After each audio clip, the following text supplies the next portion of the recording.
Diretor adjunto do Correio da Manhã, Alfredo, boa tarde, bem-vindo. Boa tarde, Janete. O que é que podemos esperar que possa sair desta reunião? O que é que poderá trazer de novo em relação a tudo aquilo que tem sido feito nos últimos tempos? Olha, a principal novidade deste encontro é a primeira vez que as delegações da Rússia e da Ucrânia se juntam à mesma mesa, nesta reunião trilateral com os Estados Unidos. Estão mesmo frente a frente, já há essa informação, não havia certeza se estariam em salas separadas. Há poucas informações, eu verifiquei agora as informações mais recentes em Kiev. O Kyiv Post, por exemplo, diz que é uma reunião fora do formato tradicional e não confirma aquilo que, por exemplo, algumas televisões internacionais estão a dizer, de que o encontro já terá começado. O que eles dizem é que provavelmente começou um encontros precisamente nesse formato que estás a dizer, mas o objetivo é ver um encontro em que, pela primeira vez, as delegações se sentam frente a frente. E isto é uma novidade que, aliás, Volodymyr Zelensky teve o cuidado de anunciar ontem em Davos e fê-lo numa altura em que também apresentou pela primeira vez, ou pelo menos não é muito regular ouvirmos Zelensky a criticar a Europa, e ele ontem criticou... Foi a primeira vez que o ouvimos num tom tão crítico. Num tom tão crítico, eu penso que foi a primeira vez e, portanto... O que é que enfureceu tanto a Zelensky para ele dirigir essas palavras? Está a ficar um pouco cansado que até também, foram tidas não é? por alguns como sendo injustas.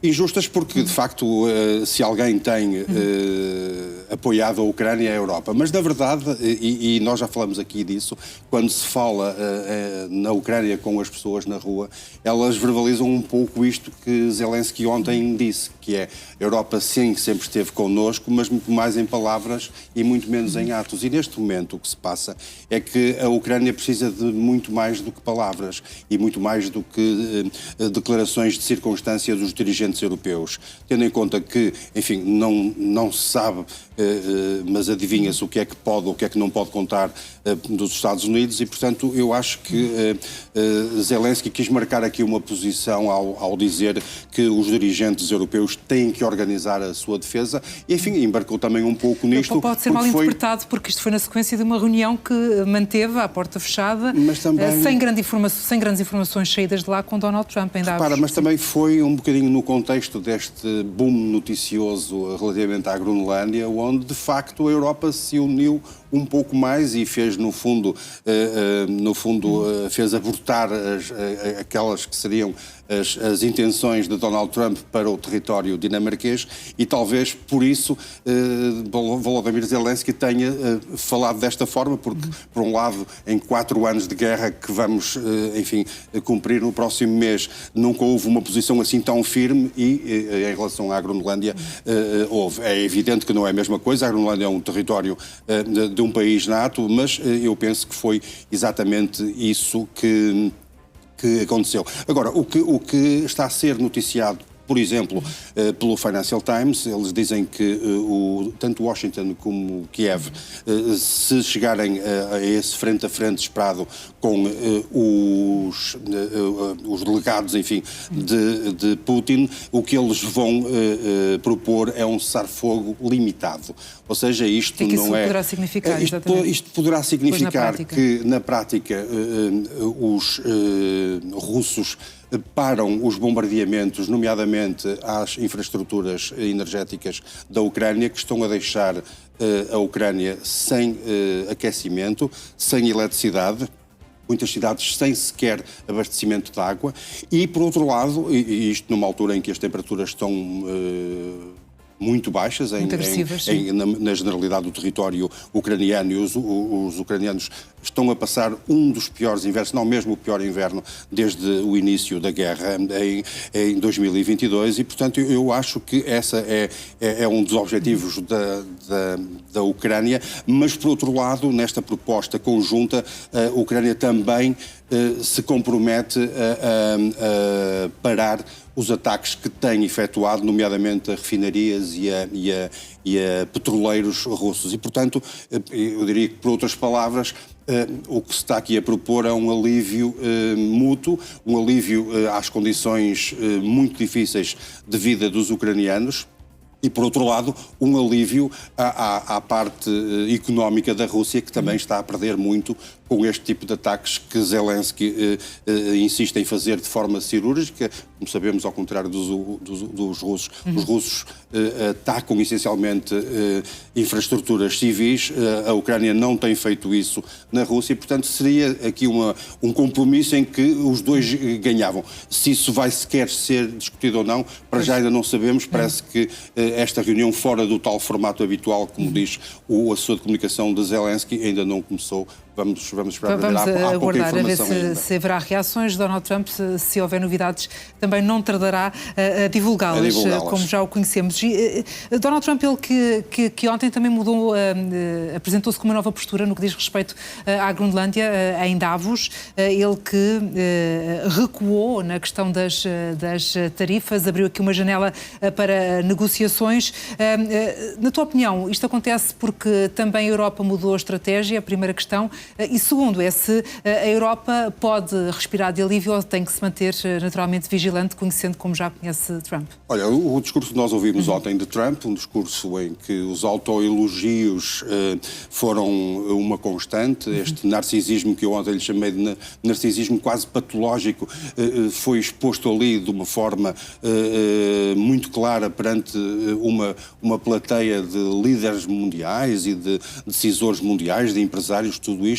E, portanto, eu acho que este recuo, porque foi um recuo, não deve descansar a Europa, nada é definitivo com Trump. Sendo que o recuo, eu destaquei aqui a questão das tarifas, mas o recuo também se colocou com a questão da força militar, de não fazer uso da força militar. Não fazer uso da força militar, porque Trump fez aquilo que sabe fazer melhor, que é o que um bully faz habitualmente, ou seja, ele sabe que uma hipotética ofensiva militar na Groenlândia não teria o mesmo efeito que aquela que ele fez, por exemplo, da Venezuela, porque estamos a falar de coisas completamente diferentes. Portanto, semeou o medo, assustou de facto a Europa. Essa também é uma estratégia. É uma estratégia, porque a Europa organizou-se de facto e tomou posição, e não só a Europa. Recordemos o discurso do primeiro-ministro canadiano, que foi muito, muito duro em relação aos Estados Unidos, e também até do governador da Califórnia, por exemplo, que estava também na Suíça e que também alinhou um pouco com estas críticas que Zelensky ontem também fez, da Europa ter que se organizar e ter que preparar a sua defesa, porque Trump sob pressão cede. E, portanto, o que nós vimos ontem é que Trump sob pressão cede. Agora, também convém dizer com toda a clareza que Trump provavelmente conseguiu aquilo que pretendia sem ter que invadir a E que acordo é que será esse que foi alcançado com o Mark Rutte e que, de resto, nem a própria Dinamarca tem conhecimento? Ninguém sabe. O secretário-geral da ONU, da NATO, também não revelou. O que se suspeita é que Trump conseguiu, com este acordo, aquilo que queria, que era uma defesa adicional da Groenlândia face ao que ele apelida de uma ameaça russa e chinesa na zona do Ártico. Ele não tem nenhuma prova, nem tem havido provas de que isto possa acontecer. Não estou a dizer que não haverá, obviamente, interesses tanto da Rússia como da China no controle daquela importante região, não é isso que eu estou a dizer, mas, de facto, não há nenhuma informação sobre o conteúdo do acordo. Um acordo no qual não participou a Groenlândia, os groenlandeses, não participou a Dinamarca, e a Dinamarca já deixou claro uma coisa, que é qualquer que seja este acordo que Trump e o secretário-geral da NATO desenharam, isso não pode ultrapassar as linhas vermelhas que Copenhaga definiu e que são a soberania do território da Groenlândia. Portanto, provavelmente o que Trump terá garantido é uma defesa adicional por parte da NATO, porque eu recordo que ontem... E essa questão da anexação do território estará completamente descartada? Não era esse, efetivamente, o propósito de Trump? Em que é que ficamos? Olha, eu acho que está descartada para já. Acho que as opções até de à próxima Trump, investida. as opções de Trump a longo prazo não se dissipam assim facilmente. Já vimos isso em vários casos. Agora, o que Trump conseguiu, provavelmente, foi colocar mais forças NATO a defender a Groenlândia e, consequentemente, a defender os Estados Unidos, uma vez que ele, e ontem sublinhou isso variedíssimas vezes, ele tem uma visão dos seus aliados da NATO que são, enfim, não contribuem com aquilo que deviam contribuir, que vivem à conta, no fundo, dos Estados Unidos. Ele, por exemplo, disse isso muito claramente em relação à Espanha, mas só diz isso em relação à Espanha porque a Espanha não tem alinhado pelo diapasão que ele queria em relação, por exemplo, ao tal Conselho de Paz para Gaza e, portanto, ele recuou dessa forma e, na verdade, não sabemos ainda sequer quais são os termos desse acordo que, aparentemente, ele celebrou com a NATO. E explica-nos então, já que falas desse Conselho de Paz, o que é que se sabe exatamente sobre essa organização e aquilo que pretende? Também está assim tudo muito nublado. Olha, não se sabe como é que vai funcionar, para começar. Depois, o que se sabe é que o presidente norte-americano diz que tem com ele os principais dirigentes do mundo. É mentira. O que ele tem com ele alguns dos seus aliados tradicionais, aliados dele, Trump, não dos Estados Unidos. Enfim, temos o argentino Javier Milei ou o Viktor Orbán, por exemplo, da Hungria, que não é, enfim, do mundo ocidental, que não é grande surpresa. Depois tem vários outros, o Lukashenko, tem os presidentes da Indonésia, do Paquistão, da Mongólia, do Catar, do Cazaquistão, e vamos por aí fora. Ou seja, estamos a falar de uma galeria de horrores que se sentou ali ontem atrás de Donald Trump e que muitos ditadores, muitos foragidos à justiça internacional, é isto que... Os democratas não embarcaram nesse convite? Não embarcaram. Por exemplo, há um caso curioso que é o do presidente do Canadá, que depois daquela... E o Canadá nunca disse que não participava, não concordava com o pagamento. Convém lembrar que este organismo, para se estar neste clube de amigos de Donald Trump, tem que se pagar muito dinheiro e, portanto, muitos milhões e para entrar e depois para permanecer. E, portanto, o Canadá disse que não pagava, não disse que não entrava, disse que não pagava. E há outros países que rejeitaram em absoluto, por exemplo, a França, de Emmanuel Macron e outros países, e depois outros, uma grande parte da Europa que não disse ainda que sim, nem que não a este acordo. Mas como é que partimos de enfim... Inicialmente foi concebido esse Conselho de Paz para consolidar o frágil cessar-fogo em Gaza, mas de um momento para o outro vemos-lo assumir aqui um papel bastante mais global e aparecer quase como um rival da Organização das Nações Unidas. É esse o objetivo efetivo de Trump? Eu não sei se é um rival... Pelo menos nos termos mais imediatos, não sei se é um rival das Nações Unidas, mas seguramente um rival do Conselho de Segurança das Nações Unidas. E depois há esta circunstância de vários convites que ele fez e ainda não tem resposta. Talvez Portugal e a Rússia. Eu destacaria aqui a questão da Rússia, porque, enfim, e a Rússia tem sido, evidentemente, um dos fatores que tem levado outros países a não aceitarem este tipo de coisa, porque um Conselho de Paz, um Conselho que tem paz no seu nome e que tem Putin na sua composição, há qualquer coisa aqui que não joga, é no mínimo estranho, não é? E, portanto, e Putin não disse sequer, Trump já disse que a Rússia tinha dito sim à participação neste fórum, a Rússia não confirmou, pelo contrário, disse que esse tal pagamento só se ele partisse dos ativos que estão congelados nos Estados Unidos. E, portanto, como isto interfere em termos de negócio puro e duro, que é o que Trump parece querer fazer deste tipo de organismo, ainda não há uma resposta. Ou seja, Trump insiste que a Rússia aceitou, a Rússia diz que não aceitou ainda e estamos neste impasse. Mas isto acontece, e respondendo à tua questão sobre se é uma alternativa ou não às Nações Unidas, isto também acontece numa altura em que os Estados Unidos têm abandonado uma parte significativa enfim, das várias agências das Nações Unidas. Ontem, por exemplo, penso que era a Fox News que anunciou que os Estados Unidos iam sair da Organização Mundial de Saúde, que é só provavelmente uma das mais importantes um dos mais importantes organismos das Nações Unidas, enfim, para a saúde pública global, e também não é totalmente surpreendente, porque decorrente da pandemia e da questão da vacinação, os Estados Unidos de Trump sempre estiveram contra as políticas da Organização Mundial de Saúde. E, portanto, aos poucos, os Estados Unidos têm-se vindo a demitir da participação neste organismo liderado por António Guterres, e o que se vê é que, no fundo, eles é mais um passo na degradação da postura dos Estados Unidos na política internacional. Criaram as Nações Unidas de Donald Trump. E ao mesmo tempo a piscar o olho ao Nobel. Não foi em 2025, pode ser que venha em 2026. Pois, mas aí, repara, ele ainda voltou a insistir nas 8 guerras que acabou. Ele baralha tudo porque considera que uma dessas guerras é uma suposta guerra entre o Egito e a Etiópia. Não há nenhuma guerra entre o Egito e a Etiópia, há apenas uma guerra comercial, há um diferendo diplomático com a Etiópia a querer construir uma grande barragem no Nilo que afetará o Egito, mas para Trump isso é uma guerra e, portanto, ter havido um acordo em relação a isso já é o fim de uma guerra. E, portanto, sabemos o que é que isto é hoje, mas é muito difícil sem saber o funcionamento deste organismo, é muito difícil saber o que é que ele vai e o que é que ele quer no futuro, no fundo. E nessa política transacional de Donald Trump, também em Davos, que serviu de facto, foi palco para muita temática. A questão de Gaza também foi referida no que diz respeito ao projeto imobiliário que os Estados Unidos têm para a faixa de Gaza.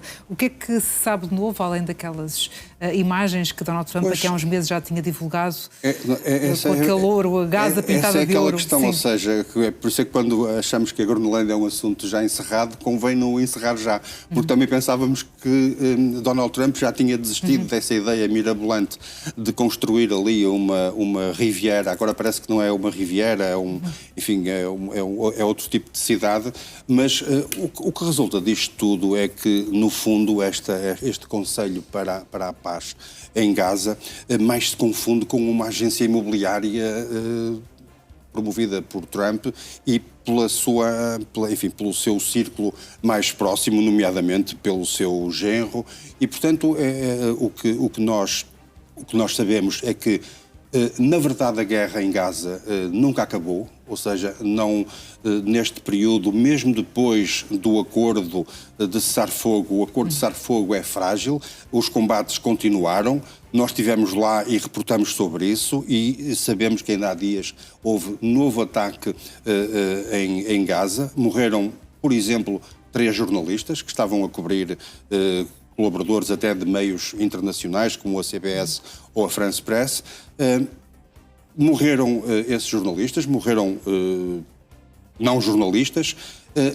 O frio que se faz sentir em Gaza, a falta de infraestruturas, as chuvas permanentes causaram a morte nas últimas 100 horas de um bebé de 3 meses por hipotermia. Tudo a correr a desfavores. Na verdade, Gaza não mudou muito, ou seja, é mentira quando Trump coloca no pacote das 8 guerras que acabou, coloca Gaza, é mentira, não acabou com a guerra em Gaza, transformou-a e neste momento eu quero acreditar que o interesse de Trump em acabar com a guerra em Gaza é porque com guerra não entram bulldozers nem guindastes. E isso é preciso para reconstruir esta cidade mirabolante ou estas infraestruturas mirabolantes que ele quer construir em Gaza e portanto, isso é a parte da comunidade internacional, dos democratas da comunidade internacional não podem pactuar com este tipo de pretensão que Trump tem para Gaza. E também Trump deu uma nota no que diz respeito, por exemplo, à fome que tantas vezes negou existir no enclave. Aliás, ele ontem falava em 2 coisas que nós que estávamos aqui precisamente a acompanhar essas declarações. Ele acabou por dizer que agora, com a intervenção dele, sempre o seu umbigo, já não havia fome em Gaza, já estavam a receber ajuda humanitária. Primeiro, não é verdade que isso esteja a acontecer, está de facto a entrar alguma ajuda humanitária, mas está muito longe de ser a ajuda que Gaza precisa, nomeadamente em termos médicos. E, afinal de contas, ao admitir que agora está a entrar ajuda em Gaza e que já não há fome no território, significa que então admite que já houve fome no território, coisa que nem nunca os Estados Unidos admitiram e menos ainda Israel admitiu. E, portanto, há aqui, se calhar foi a única vez em que, ou uma das poucas vezes no discurso de Trump em que a boca lhe fugiu para a verdade e, portanto, ele admitiu que, afinal de contas, existiu fome em Gaza e que agora, enfim, por via da sua intervenção, as coisas estão melhores. Não estão melhores em Gaza, não estão melhores. Ele falou também na Venezuela, a dizer que as coisas estavam ótimas na Venezuela. Tudo isso é mentira. E era essa a próxima questão que eu te ia colocar, até porque tu estás praticamente recém-chegado. Estiveste ali em reportagem na zona de fronteira da Colômbia com a Venezuela, num momento de grandes movimentações, num momento também de transição de poder e incerteza na Venezuela. A Venezuela que parece ter também de repente agora passado para segundo plano, pouca ou quase nenhuma informação vem de lá, mas a verdade é que parece haver, ao contrário do que Trump diz, enorme insatisfação com a forma como está a ser governada a Venezuela nesta fase. Porque é assim, a situação da Venezuela melhorou para Trump, porque ele começou a receber algum petróleo venezuelano. É a única forma... É ele que dita as ordens. Exatamente. No fundo, o Delcy Rodrigues é uma espécie de voz de comando. É uma voz de comando e fica... Às ordens de Trump. Ficou claro para nós lá, quando estávamos a fazer reportagem e falávamos há um movimento muito grande de pessoas na fronteira, e nós todos os dias falávamos com dezenas de pessoas. Há muito a ideia de que isto foi, evidentemente, um golpe de Estado quase interno, com o apoio dos Estados Unidos, e convém lembrar que tanto a Delcy Rodrigues como o Diosdado Cabello, que é, no fundo, o ministro do Interior e que era um braço direito de Maduro, continua lá, ou seja, são eles que, na verdade, continuam... Há até indicadores de que as negociações entre, nomeadamente, Delcy Rodrigues e esse outro ministro, terão acontecido antes da operação militar norte-americana ser efetivada. Nomeadamente os contactos com o Diosdado Cabello, que é um elemento da linha dura, mais radical, não é? Da linha mais radical, porque enquanto Ministro do Interior e da Justiça, ele também é considerado informalmente o grande controlador das milícias que mandam neste momento em parte da Venezuela, completamente na zona onde estávamos, milícias controladas pelos vários grupos terroristas que operam naquela zona dos Andes venezuelanos, mas também em Caracas, ou seja, neste momento o exército venezuelano está fragmentado e aparentemente é este Diosdado Cabello que continua a liderar isto e que terá mantido esses contactos, o que, enfim, faz consolidar um pouco a tese de que o golpe de Estado foi planeado com o apoio dos Estados Unidos. E depois, no meio desta equação toda, surge a Maria Corina Machado, que esteve em Washington naquele papel lamentável de oferecer a Donald Trump o Nobel da Paz que ela ganhou e que neste momento também, obviamente, quer ter um papel neste cenário venezuelano, enquanto líder da oposição. Mas não conta verdadeiramente, já se percebeu, isso ficou claro em diversos momentos. O Trump disse isso. Enquanto os dois estavam reunidos na Casa Branca, a própria porta-voz da Casa Branca dizia em simultâneo e sublinhava essa ideia de que Maria Corina Machado não é de toda uma solução agora para e aparentemente também não é para os venezuelanos, o que é estranho, porque nós sabemos que, apesar de tudo, o candidato apoiado por ela teve, supostamente, porque não há aqui organismos independentes para controlar os resultados eleitorais na Venezuela, mas quero crer que teve um resultado significativo, mas a verdade é que a Maria Corina Machado teve que aparecer perante Trump, quase humilhante, diria eu, depois de Trump ter dito que ela não era uma equação na Venezuela. E não é uma equação na Venezuela porque Trump sabe que na Venezuela é a equação quem controla ou as milícias ou os militares. E essa pessoa não é Maria Corina Machado e tampouco é Delcy Rodrigues, é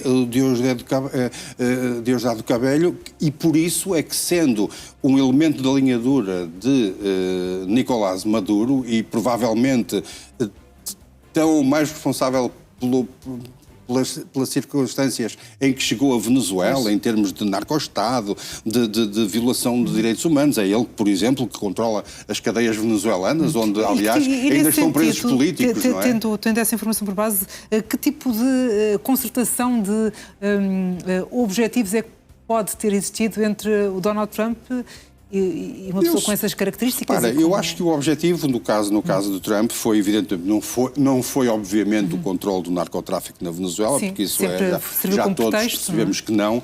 Evidentemente que tudo tem a ver com o petróleo, só que há um problema que Trump talvez tenha equacionado mal, eventualmente, que é, sim, a Venezuela tem muitas reservas de petróleo, só que, primeiro, não é um petróleo de grande qualidade, se o compararmos, por exemplo, com o saudita, e depois tem uma infraestrutura extrativa que é altamente envelhecida, é ao nível da sucata em alguns pontos da Venezuela, e Trump contou com o apoio inequívoco das petrolíferas americanas para investir, penso que são 100 mil milhões de dólares que é necessário para investir na infraestrutura extrativa petrolífera da Venezuela, e os gigantes do petróleo norte-americano disseram que não estavam muito interessados, provavelmente tendo em conta esta instabilidade, e, portanto, vai ser muito difícil Trump receber o petróleo que quer, porque ele existe, mas é preciso tirá-lo, e não há infraestruturas para isso. Muito bem, Alfredo Leite, muito obrigada por ter